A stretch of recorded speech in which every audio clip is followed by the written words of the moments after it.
Sur des centaines de mètres, un mur ardent plonge le Sud-Gironde dans l'enfer. Nous sommes le 10 août 2022 à Landiras. L'enfer, c'est que vous avez le rayonnement de la chaleur, vous avez l'immensité des flammes, et vous devez y aller. Et ceux qui ne l'ont pas vécu, et je le souhaite à personne, c'est parce qu'ils n'ont pas entendu le bruit en plus. Parce que c'est un avion en réaction qui arrive. Un mur rouge qui avance, une vague de chaleur qui approche, comme quand on va dans un sauna. Des images saisissantes, conséquences d'un cocktail explosif, des semaines de sécheresse et de températures records. Imaginez-vous des milliers d'hectares d'allumettes qui attendent par 40 degrés, sans eau. Mais là, on se dit que ce qui ne devait pas arriver, ou du moins ce qu'on ne souhaitait pas qu'il arrive, arrive. Pendant des jours, dans les villages désertés, seuls les camions de pompiers se font entendre. Mais le plus dur, c'est l'évacuation. C'est dire aux gens, vous allez devoir partir. Ceux qui l'ont vécu sont marqués, s'en souviennent toute leur vie. Un mois plus tôt, le feu avait déjà frappé ici, ainsi qu'à l'autre bout du département. La dune du Pilat, haut lieu touristique du bassin d'Arcachon, s'était alors effacée sous une épaisse fumée noire.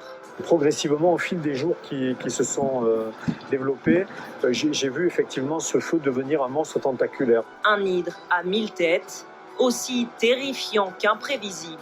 Ça devient une poudrière et en fait le feu explose littéralement.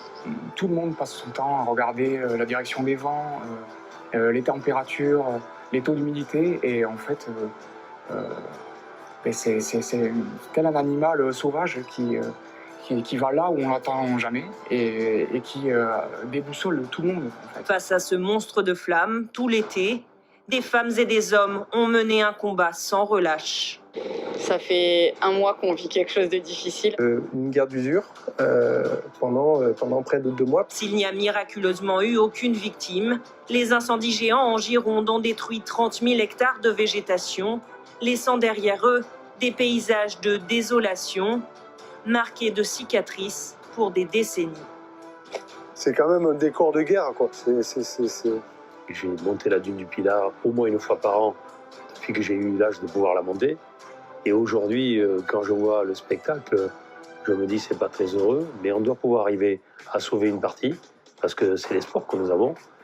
Et bien sûr, mais c'est quand même très triste. Ici, sur le bassin, les campings ont été dévastés. La saison touristique doit être sauvée. Ce que représente cet environnement vert dans lequel nous avons, au-delà du couvert forestier, c'est une culture, c'est une identité. Ils sont pompiers, élus, journalistes. Tous ont vécu ces événements de l'intérieur. Tous ont été ébranlés par ce qu'ils ont vécu. Ils racontent. Retour sur un été brûlant en Gironde. Mais tout de suite, je voudrais qu'on soit rejoint par quelqu'un qui a lui aussi beaucoup donné, et on va comprendre tout de suite pourquoi. Je vous demande d'applaudir le lieutenant-colonel Olivier Chavat du SDIS 33. Bruno, les journalistes et les pompiers, vous avez bossé tous les jours ensemble. Je crois que vous connaissez bien Olivier Chavat qui va nous rejoindre au milieu. Monsieur Chavat, venez. Venez là. On va prendre un micro derrière nous, celui de Madame Panola qu'on lui rendra tout à l'heure. Merci. Alors, c'est pas le jour des seconds rôles parce que ce serait pas gentil de le dire comme ça, mais je vous remercie encore plus d'être ici parce que Monsieur Vermeulen a aussi, qui est annoncé, viendra. Oh non, il n'a pas le Covid, je pense, mais il est cas contact puisqu'il était en réunion avec la préfète. On revient toujours au problème de la préfète. Il y a eu cas contact de la préfète. Monsieur le sous-préfet, faites quelque chose.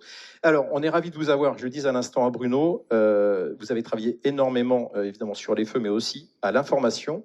Je laisse Bruno vous interroger. Oui, alors on va surtout parler d'avenir dans ce débat, mais malgré tout, revenir quand même sur ce qui s'est passé. Est-ce que vous aviez déjà vu ça? Est-ce que vous avez été vraiment surpris par la rapidité, l'explosivité de ce feu? Est-ce que c'était vraiment une première pour vous? Oui, tout à fait. C'était vraiment un feu exceptionnel. En plus, la concomitance de 2 feux de cette dimension sur notre territoire était effectivement une première. Et d'ailleurs, je crois que c'était même une première en France. Est-ce que vous avez mis en place des moyens particuliers, même des moyens nouveaux? Comment ça s'est passé pour vous? En fait, je sais pas, par exemple, les grandes lignes qu'on a vues, effectivement, de camions de pompiers.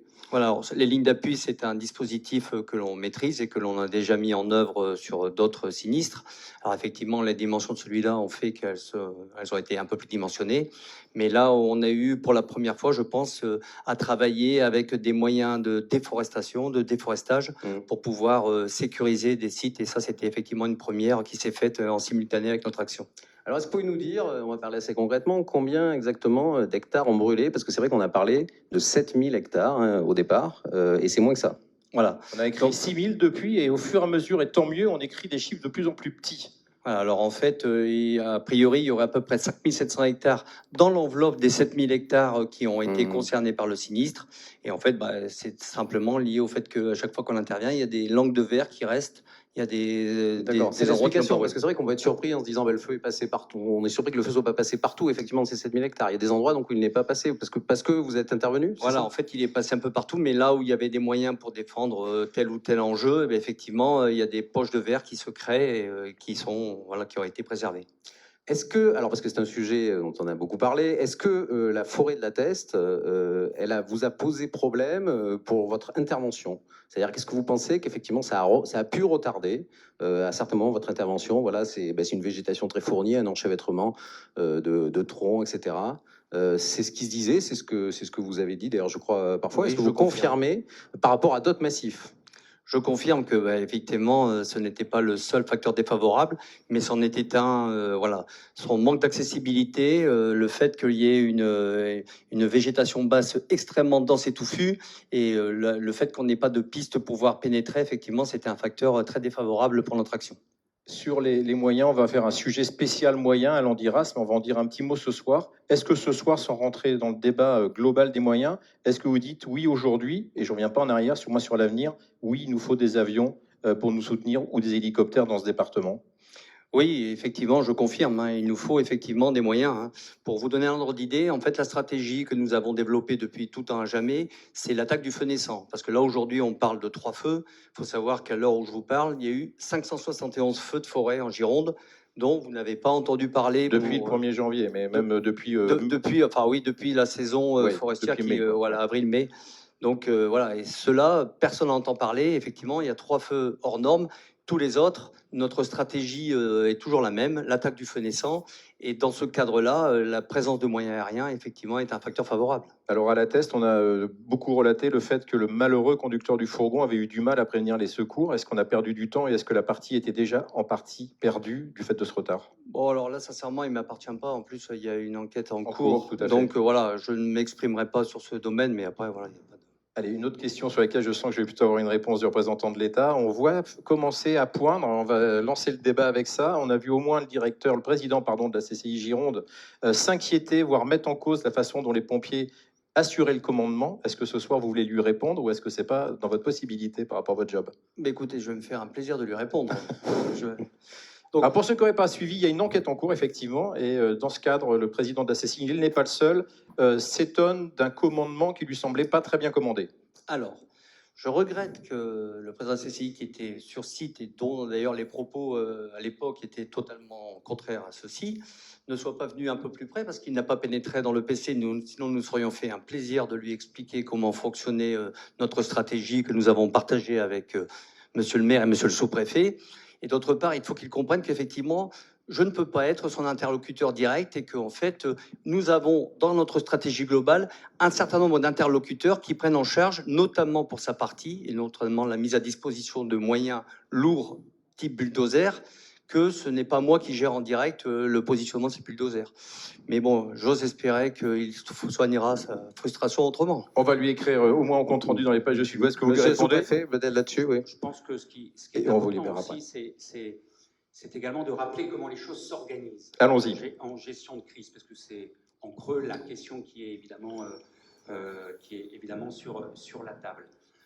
Lorsqu'un événement majeur arrive, la préfète qui est compétente et en première ligne sur la gestion de crise, c'est une compétence régalienne de l'État, évidemment. Et en l'occurrence, c'est ce qui s'est passé, puisque nous avons une simultanéité de 2 grands feux, je ne vous apprends rien, le même jour quasiment à la même heure.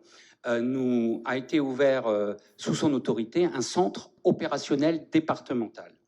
Qu'est-ce qu'un centre opérationnel départemental? C'est un lieu en préfecture qui réunit l'ensemble des acteurs qui vont se mobiliser pour coordonner, pour se mobiliser donc en vue de lutter contre l'événement qui nous occupe, en l'occurrence ce feu de forêt. Simplement pour vous donner quelques chiffres, plus de 20 personnes étaient mobilisées en préfecture sur ce feu, incluant d'ailleurs un certain nombre de personnels de la préfecture, mais également l'ensemble des services déconcentrés de l'État concernés, ainsi que les forces de sécurité intérieure. Rappelez aussi qu'une cellule d'information au public a été ouverte au niveau départemental, là aussi pour répondre à un certain nombre de questions. 33 personnes étaient mobilisées H24, auxquelles, évidemment, vous rajoutez, en gros, ça a concerné sur les 2 feux plus de 9000 appels téléphoniques. Ça, c'est la partie d'une gestion de crise au niveau départemental. Et évidemment, souvent, il y a, et ça a été le cas sur l'Andiras et sur la Teste de Buch, un poste de commandement opérationnel, au plus près, lui, de la zone impactée par la crise. Alors, pas dedans, évidemment, hein, ça va de soi, mais en proximité, avec un certain nombre d'acteurs opérationnels. Donc, ça, c'est important, sous l'autorité de Madame la Préfète, qui est la directrice des opérations de secours. Et en l'occurrence, le poste de commandement opérationnel était donc sous l'autorité de Madame la Préfète, et en général confié à un sous-préfet d'arrondissement. Et j'ai eu évidemment à être présent sur le feu, en particulier de la Teste de Buch. Et il y a aussi un commandement des opérations de secours. Et c'est là où le lieutenant-colonel Chavat, ainsi d'ailleurs que le lieutenant-colonel Aulas et l'ensemble des équipes des pompiers interviennent. Donc on a, même dans l'urgence, un commandement départemental, un commandement opérationnel sur place, et tout ça est fluide, notamment pour que le terrain fasse remonter un certain nombre d'éléments pour décision départementale. Je rappelle quand même que plus de 70 arrêtés préfectoraux ont été pris durant cette période.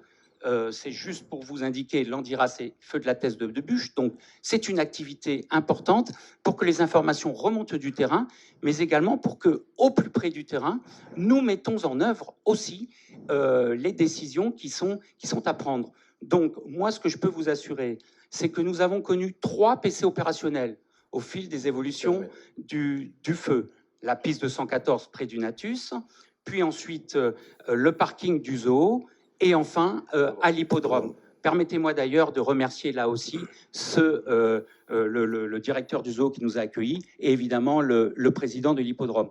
Tout ça pour vous dire que même dans l'urgence, tout est organisé, tout est piloté, tout est commandé. Tout est, oui, et le commandement est assuré. C'est extrêmement important parce que quand vous regardez les chiffres finalement, il faut coordonner sur place l'ensemble des moyens, des pompiers, que je tiens encore à féliciter. Je suis ravi d'avoir entendu autant d'applaudissements, mon colonel, pour vous et pour l'ensemble de ceux qui se sont mobilisés. Des milliers de pompiers qui voilà, plus de 1200 pompiers sont intervenus sur le feu de la Teste de Buch, indépendamment des moyens aériens. Ce n'est pas rien. Mais il n'y avait effectivement pas que les pompiers.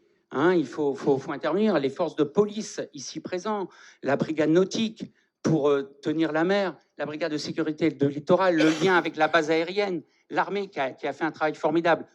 Non, il y a eu un vrai commandement. Nous avons assuré, et c'est de la compétence de Madame la Préfète, 18 000 évacuations en quelques jours. 18 000 évacuations, aucun blessé, aucun mort. Je peux vous assurer que si nous avions été en totale désorganisation, jamais nous aurions pu obtenir ce chiffre-là. J'ai une pensée évidemment pour ceux et celles d'entre vous qui ne sont pas là, leurs habitations qui ont brûlé notamment, mais plus de 4000 habitations ont, elles, été préservées sur l'ensemble des 2 feux. Voilà ce que je voulais vous dire. Il n'y a pas d'autre mot. On va remercier, sous vos applaudissements, j'en suis sûr, chaleureux, le représentant des pompiers. Il reste avec nous. Hein. Vous pouvez vous asseoir qu'on démarre.